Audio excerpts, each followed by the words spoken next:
It's time to play some stuff! Ladies and gentlemen, or at least those of you who actually watch these things, welcome back to Warlords of Tumbleweeds, the lame duck play some stuff session of World of Warcraft Warlords of Draenor.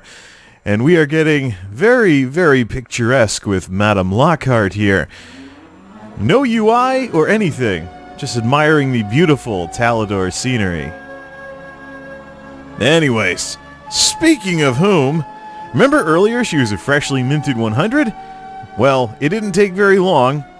She's now geared to raid Hellfire Citadel. How's that for hack job catch-up mechanics? So we're here today admiring the beautiful scenery in Talador, as well as some of this nice music that plays. I don't know when the tracks that sound like the Terra theme from Final Fantasy VI are going to start playing, but I like this one. It's good enough. So what you're looking at is the single best looking gaming video that I've probably ever uploaded.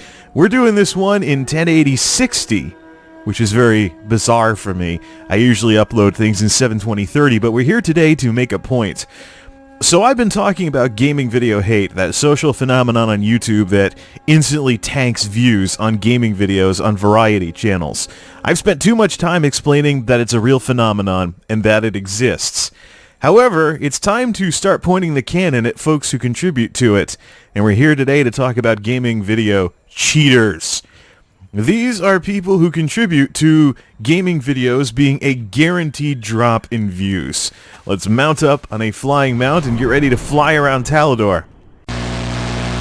So one of the problems that I run into with the whole gaming video hate thing is juiced footage, where people cheat by using basically little tricks in their video editing to come up with silky smooth 60 frame per second footage.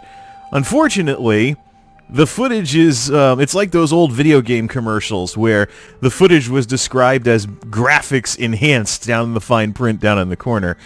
And the problem here is that this causes a sensory overload. Oh, there's one of the Terra tracks right there.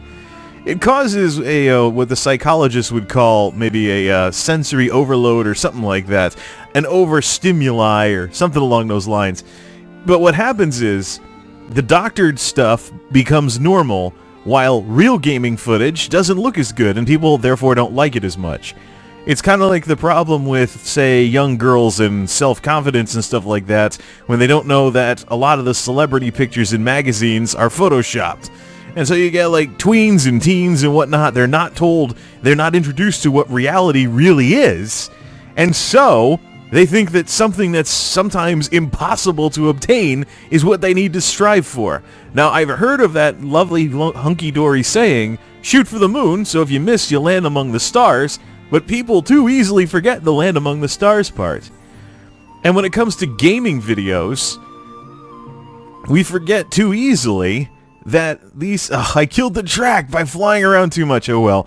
We're doing a lot of this first-person flying on purpose. With gaming videos, we forget that the juiced-up footage is, well, juiced up. Or we don't know that it's juiced up.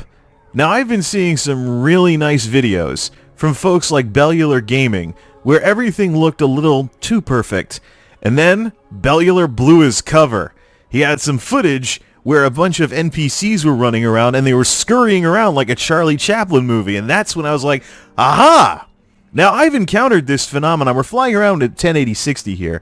Now, I've encountered this phenomenon of juicing up the frame rate in gaming footage quite by accident. I tried doing a 720-60 set of gaming footage once just to see what it would look like, and it looked like it was sped up. Now, in this case, it might be the uncanny valley because 60 frames a second still bothers people even when it's video game footage. You'd be surprised. I'm thinking of adding some film grain and doing 30 frames a second for any cinematic stuff that I do. Let's not fly into Shatwrath. I don't want to be shouting over everyone's cannons. But anyways, what we're looking at right now is some passing footage at 1080-60, non-doctored. Now what I'm going to do is I'm going to bring out that pressure track from the YouTube audio library. Basically what's going to happen is, it's the old acoustic thing that I used in the Scuda video from the YouTube audio library. What I'm going to do is do some passes where I fly over Talador here. And we're going to use some of the tricks that I imagine is probably in use by these people that have footage that's a little too perfect. There's one trick where you record at 1080-30 and then you play back at double speed and try to hide the fact that you're playing at double the speed for silky smooth frame rates. So if you have a system like mine, Tuxedo's got 3 to 5 year old hardware in it, it can do 1080-30, but it's not so hot at 1080-60 all the time. That would probably be a good upgrade path to try and get a consistent 1080-60 set of performance.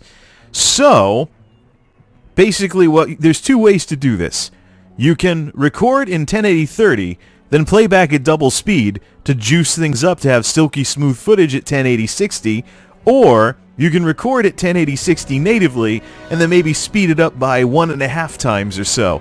So we're going to do some passes here with Madam Lockhart with the pressure track, and I'm sure you're going to be a little too, you're going to be sick of that acoustic track by the time we're done. We're going to fly from one end of the zone to the other, so let's come over here to, what's this over here? Turn the UI back on. Alright, we're over here by the entrance to Shadow Moon Valley. We're going to start here and do some passovers.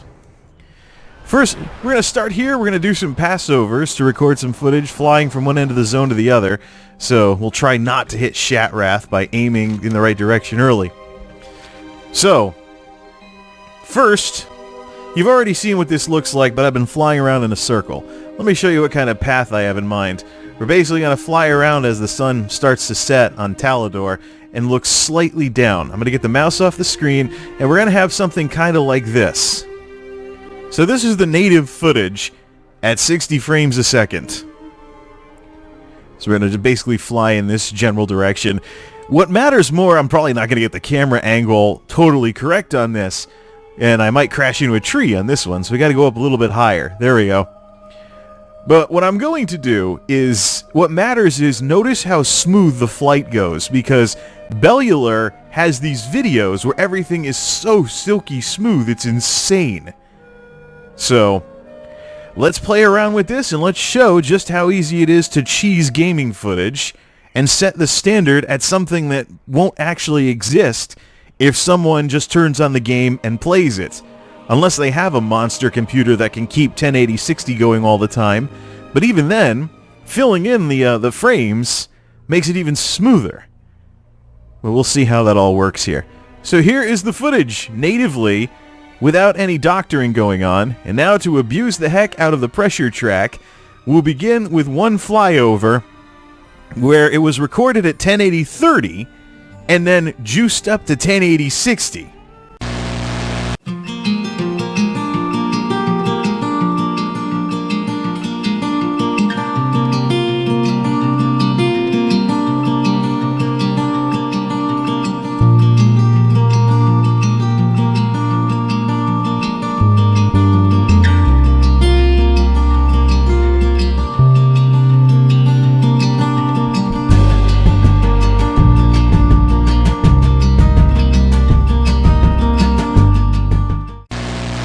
Okay, that was 30 to 60 at normal flight speed.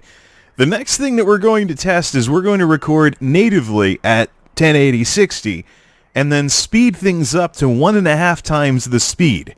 This is probably a not so cartoony looking or a less obvious use of the trick. But the problem is, because you're not speeding up the lower quality footage as much, there might be more of a chance for the remaining stutters in the footage to not get filled in. So basically, we just finished 30 to 60. Now we're going to do the full speed test of 1080-60 at 1.5 times the normal playback speed. Again, with the pressure track and substitute music. We're in position here. Let's do some recording.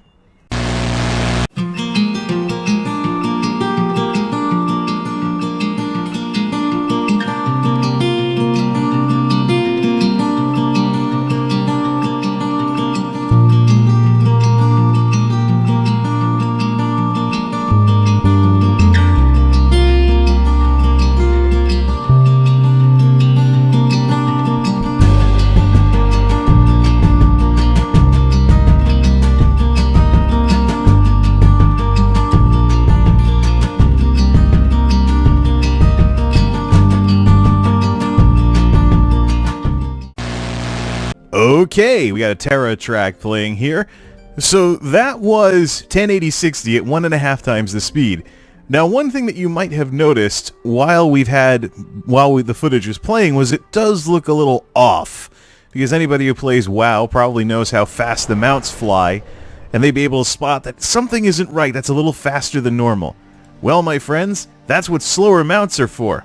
Or, if you don't have a slower mount, and this is why Lockhart is the character I'm using for this, use a slower mount or a slower flight skill like Zen Flight. I believe Zen Flight is at 60% speed, just like the very first non-elite flying or non-epic flying mounts in Burning Crusade. So the thing to do here then is we'll record and try and put the camera so we can't see the smoke puffs from the effect or the swirly mist stuff. And we'll record this using the 30-60 trick. 1080-30 and then double speed it up to 1080-60.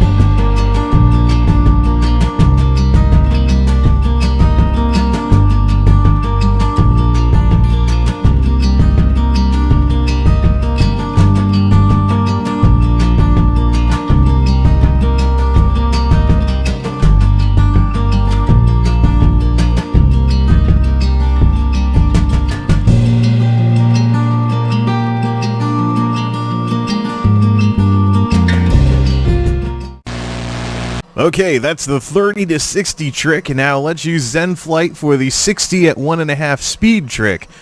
Side note, it helps to turn the particle density on spells all the way down to cut down on the various mist effects that you see from the flying and stuff like that. So let's do one more pass, doing the 60 FPS native at 1.5 speed with substitute music. And you tell me if this looks too good to be true.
And that, my friends, is all she wrote. Oh, the ease of gaming video cheese. Actually, you know what? That sounds like a good title for this discussion. But these are the sorts of things that ruin gaming videos for others. When people start having this impossible standard based on doctored footage, then how are you ever going to have a decent, unless you have an awesome computer that does 1080-60 all the time, how on earth can you possibly, and even then, I mean, stuff that looks better than the way things actually are is never a good thing. What exactly are you going to do with that? Anyways, that is enough demonstration of gaming video cheese for now. Is there any cheese in here? This isn't like Skyrim or anything with the cheese wheels randomly lying around. Alright, it's enough of this. Till next time, this is MultimediaJay, signing off. Thanks for stopping by, and game on.